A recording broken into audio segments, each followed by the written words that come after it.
Sheriff Cooper is fueling his car at a gas station when a pack of dogs suddenly runs past him. Puzzled by their behavior, he steps forward to investigate, only to be startled by the deafening crash of a large truck ahead. Before he could make sense of the situation, an unknown creature lunged at him. Meanwhile, the careless cashier is lost in his music inside the store, oblivious to the chaos outside.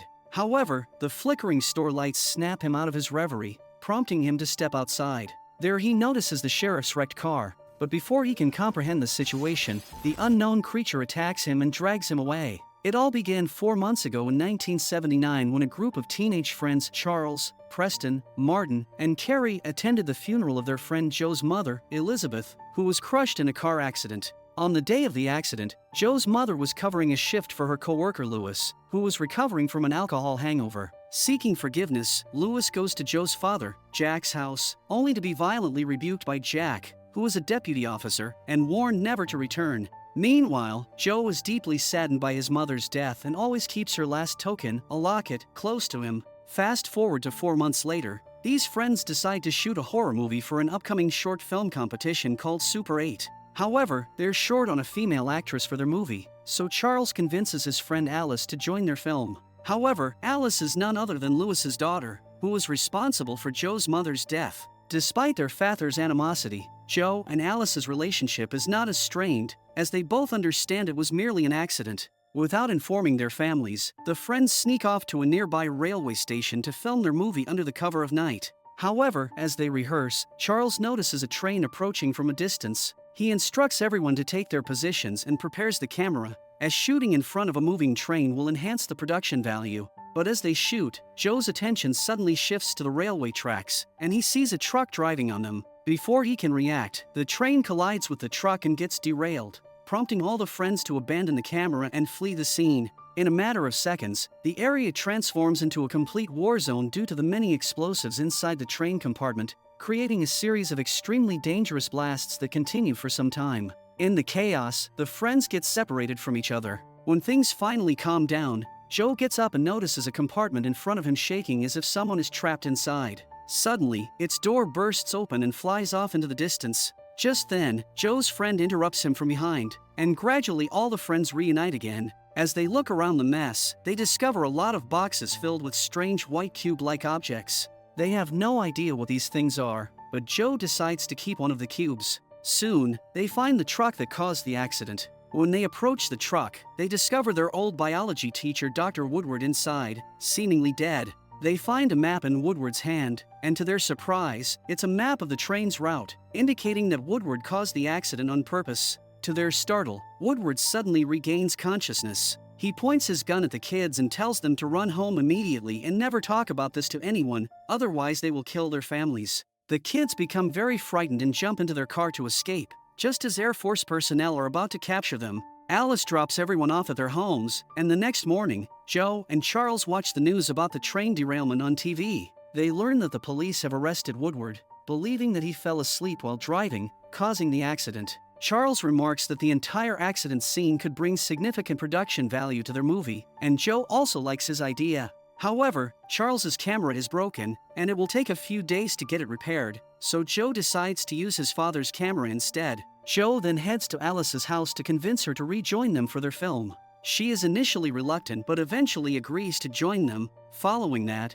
the group shoots a scene of the movie from the top of a hill, showcasing the entire crash site in the background. Meanwhile, at the accident site, the Air Force takes over the investigation and sidelines the police, which angers Deputy Jack. He confronts Colonel Nellick, who claims that the train was merely carrying airplane parts, and assures Jack that they'll clear out of the area in 2 days. However, Jack remains skeptical, suspecting that the Air Force is hiding something from them. He shares his concerns with his superior, Cooper, but Cooper dismisses it as overthinking and advises Jack to take a break from work. Later that night, when Sheriff Cooper goes to a gas station to refuel his car, strange things start happening around him. A pack of dogs runs past him, and his car's radio turns on by itself. As he moves forward to investigate, he is ambushed by an unknown creature, which then also drags away the cashier inside the store. Since that day, strange things start happening all over town. Car engines disappear, microwaves are stolen, pets go missing and are found in neighboring towns, and the entire town experiences a power outage.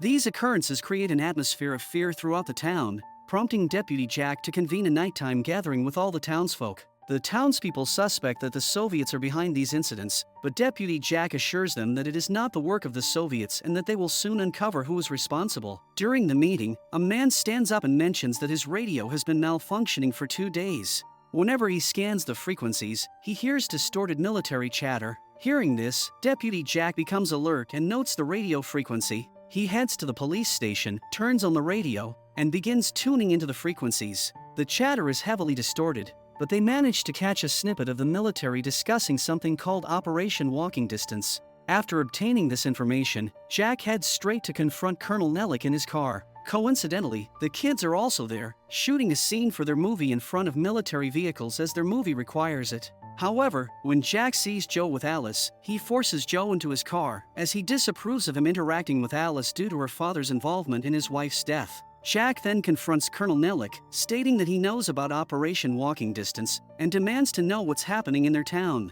Seeing Jack's determination, Colonel Nellick agrees to talk and tells him to meet later that night. After returning home, Jack expresses his displeasure with Joe for hanging around with Alice and warns him that if he sees her again or works on any projects with her, he'll be sent to boarding school. Joe protests, insisting that Alice is kind to him, but Jack doesn't care and leaves the house. Upset by his father's decision, Joe goes to sit by his mother's grave for several hours. While there, he hears strange loud noises coming from a nearby garage, which frightens him and causes him to run away.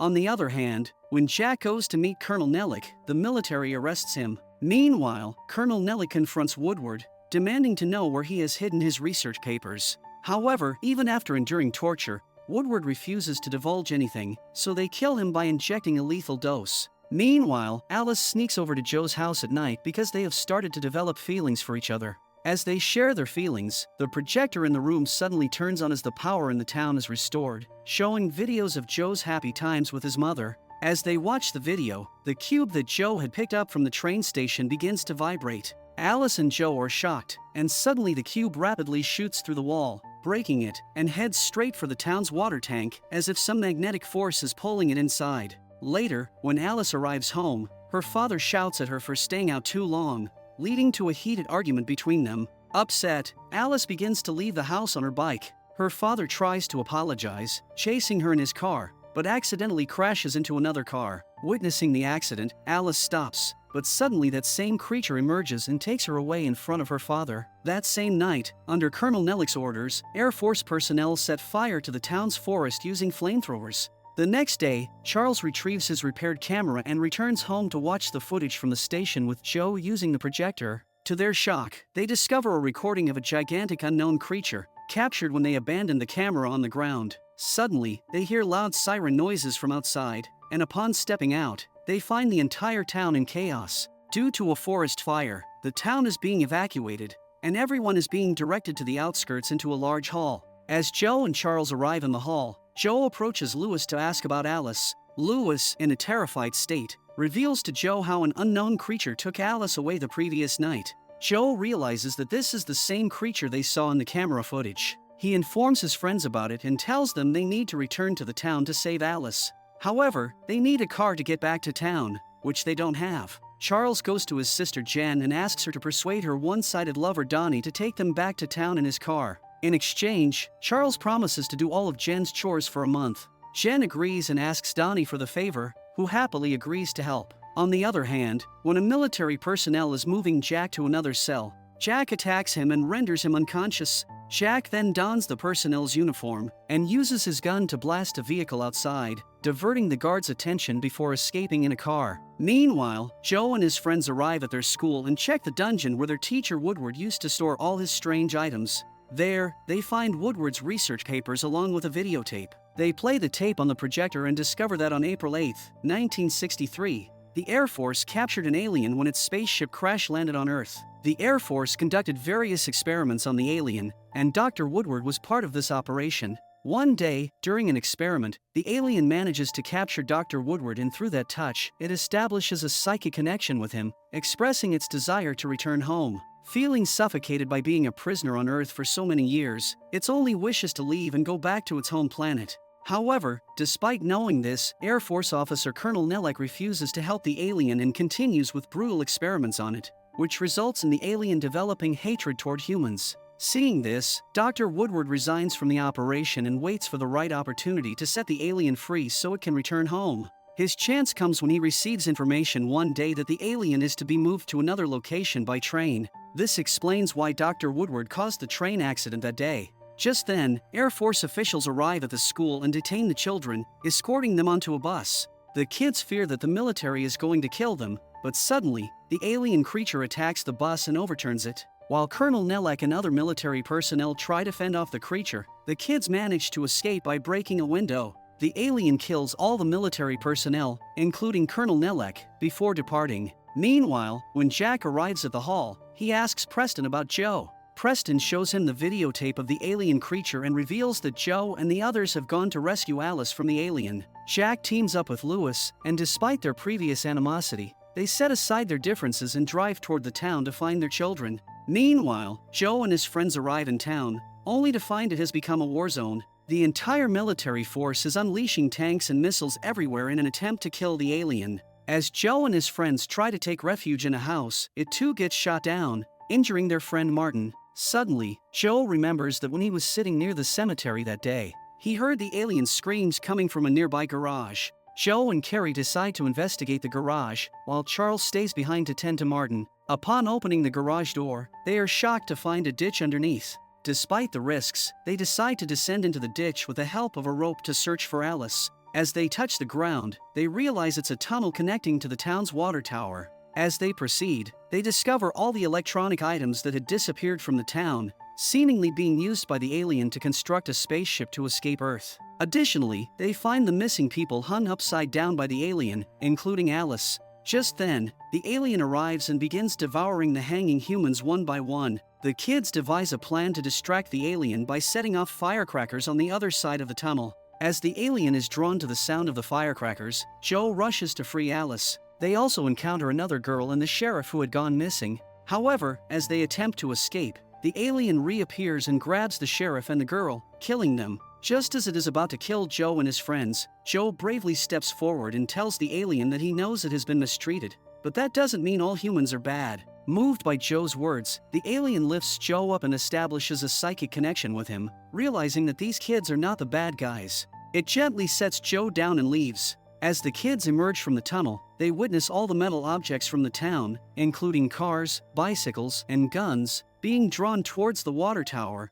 gradually forming the structure of a spaceship. At that moment, Joe and Alice's dad arrive, relieved to see their kids alive and embrace them tightly. At that moment, Joe's mother's locket is about to fly out of his pocket due to the magnetic powers, but he catches it. However, he decides to let it go, realizing that he doesn't want to be held back by the past. Just as Joe releases the locket, the spaceship is completely constructed. The alien boards it and leaves Earth, while the entire town watches in awe. Subscribe to the channel for more videos like this. Thanks for watching.